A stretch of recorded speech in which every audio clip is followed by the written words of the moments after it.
run away from this race, like not hobble and crawl away from the race, which is what I did like the last couple times I steepled. I couldn't walk after. So yeah, just like happy about that. Can you tell us kind of mental journey, emotional journey from last year, USA's, you know, you went out there, you made the final, weren't able to compete in the final, the foot blew up, to now being able to have this, like what has the last, you know, slightly less than a year been like in that journey?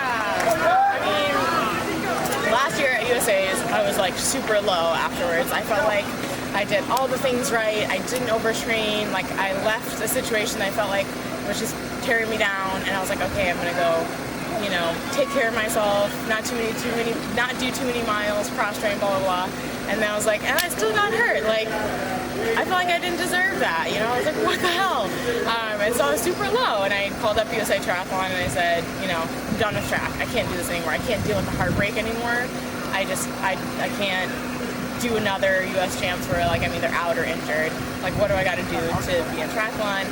And that took me on this whole journey where I thought I was going to leave track and go do a triathlon, and they were psyched about that. They were like, we'll show you the ropes, like come do this camp, blah blah blah. And I met Coach Greg Mueller and Jeff Moreno, and that, like, being so low and like almost giving up actually introduced this whole other thing into my life that now, like, I can't imagine, you know, like, I know I wouldn't be here now if it wasn't for that. So it seems kind of dramatic and cheesy, but I'm like, thank God I broke my foot last year because now I'm in like the best possible, like I have the best possible team ever. I'm training different than anyone else in the sport. No one else lining up at USA's will be training the way that I'm training, which is crazy, but I'm having so much fun and I'm healthy, and so yeah, I'm like, that was horrible, and I definitely hate being injured, but I think it actually brought me like the biggest, you know, blessing that I could have asked for. So I want to know a little bit more about the race, but first I do want to know, I know that you've been like talking about the biking a lot, and like how like fulfilling it is, and also like how freaking like good you are at it, like maybe like somewhat surprisingly to yourself, like that you're actually like not just good like for a track person, but like you're a good biker, you're a good cyclist. Can you tell us a little bit about that? Yeah, my coach said that I could probably do some like bike racing if I want to, and my parents were like, don't do that, it's like dangerous. But yeah, I just love it. Like I got out on a bike on the roads for the first time this fall. I've been doing like all this like Peloton, like indoor spinning, and I actually liked that. But then I got a big girl bike and got outside and started doing rides like in like Malibu and up these like crazy canyons in LA, and I was like, oh shit, like this is big time fun. Like that was nothing, and like that running stuff is boring. Like this is so fun. I'd bring snacks, I'd be out there for like 3-4 hours. I'd like plan out my route ahead of time and then take like videos along the way. It's just like a whole different thing than running. You can go further and longer, and you don't feel like broken the next day. I wake up the next day, I feel fantastic. Like I did a 4-hour ride and a 30-minute run and an hour swim yesterday, and I wake up the next day and I'm like, I feel great, you know?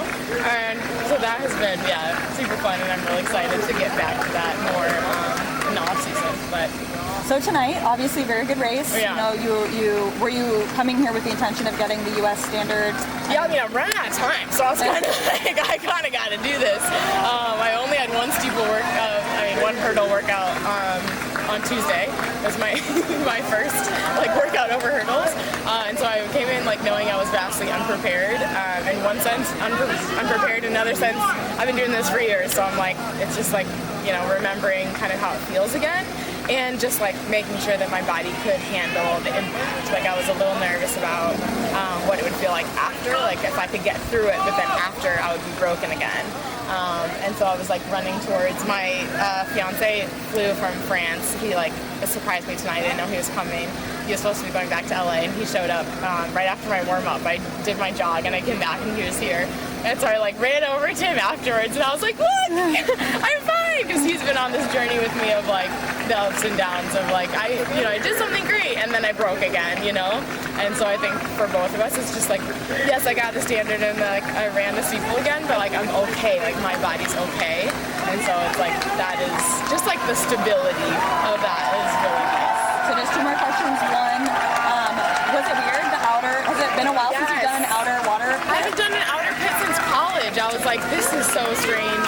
The weirdest part is not knowing your splits. Yeah. Like, you're just kind of blind. So actually the wave light thing was clutch tonight for that. Just like knowing that that was going to be there. Otherwise, I would have been totally, especially out in front, like just running blind. And I messed it up. I saw the green lights, and they told me, Tate, you said it right, but I just race brain. I saw the green lights, and I was like, stay on the lights. And I was like, this is hard. Like, I don't know if I could pull this pace. And then I was like, okay, fine. You know what? You just got to run within yourself. Just back off, like, run your pace. And then the white lights caught me, and I was like, white lights. Oh, shit. And I was like, oh, that's what I was like, no wonder I felt hard. I'm not ready for that yet. And so then I was like, okay, stay on the white lights, stay on the white lights. So yeah, I did get a little too hot and messed myself up a little in the beginning.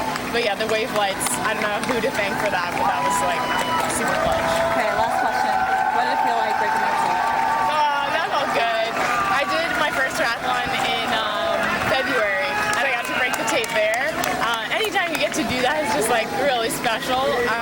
And so yeah, I mean, I see myself switching sports at the end of 2024. So this is like my second to last season, and like realizing that, like knowing that that's coming, it makes every race feel like a little more special, and be like, I have to just like smile as much as I can and enjoy this because it's about to be over. So yeah, I'll always like savor a moment to break the tape. Yeah. So Colleen, you want to go to Paris then? Think so. That's the whole goal, right? To do this through Paris and give yourself every chance to do that. Yes, yeah. How are you feeling about, you know, after all the things you've been through, almost giving up the sport? How are you feeling about your chances to make the top 3 next year? Who knows, right? I would love to make the team this year. I don't know how realistic that is. I think the team is not like set in stone, but there are 3 women who are just like really good. And all of them are really going to be really hard to beat. I have to beat one of them to make the team. So I'm not going to like go into that race feeling like I used to in the past, 2017, 2018, 2019. I was like, I could come into this race half injured and still be in the top 3. I think best for our sport and for the event, that is not the case anymore. And so we've gotten a lot deeper, and there's even some women who, you know, maybe I won't even be 4th. Like I maybe have to like struggle to be in the top 5 if I'm not like really clicking and in good shape and like really come like with my shit together, which I think is just great for women's steeple in the U.S. So do you feel like you need to be in a diamond league or something like that in order to kind of like get yourself ready for that? I won't have time to do that before. I was hoping maybe I could get myself ready for Florence, Rome or whatever, but yeah, I just couldn't pull together the workouts in time to feel like I was ready. And last year I definitely rushed things to like, because I was so dead set on running at USA's that I was like kind of rushed the process and did things before I was like really ready. And then, you know, I got injured. So I just told myself this year, even if it means not going to USA's, I'm not rushing the process. Like I just have to let my body like prepare for this in the way that like feels like it's right. And if things are not clicking, I have to back off. Like I have to like respect that. And so yeah, I just wasn't ready to go to the Diamond League yet. And I felt like I actually wasn't sure if I was going to steeple, but then last Friday I did the 15 at the LA Grand Prix, and I felt so like aerobically strong that I was like, I'm not really sharp for a 15 right now, but I actually think I could run a good steeple. And then I had pizza with my coach afterwards, and we were like, what steeples next weekend? Let's do this one. And so I late entered, into this 9:30 is pretty good, right? Not bad. I mean, you know, first one in a year, and like worth where I'm at in training, and yeah, I just feel like that was a good starting place, and yeah, I probably won't be able to do another one until USA. So okay, well, awesome. Stuff to see. Thank you so much for letting us give an update, and good luck with everything going forward. Thank you.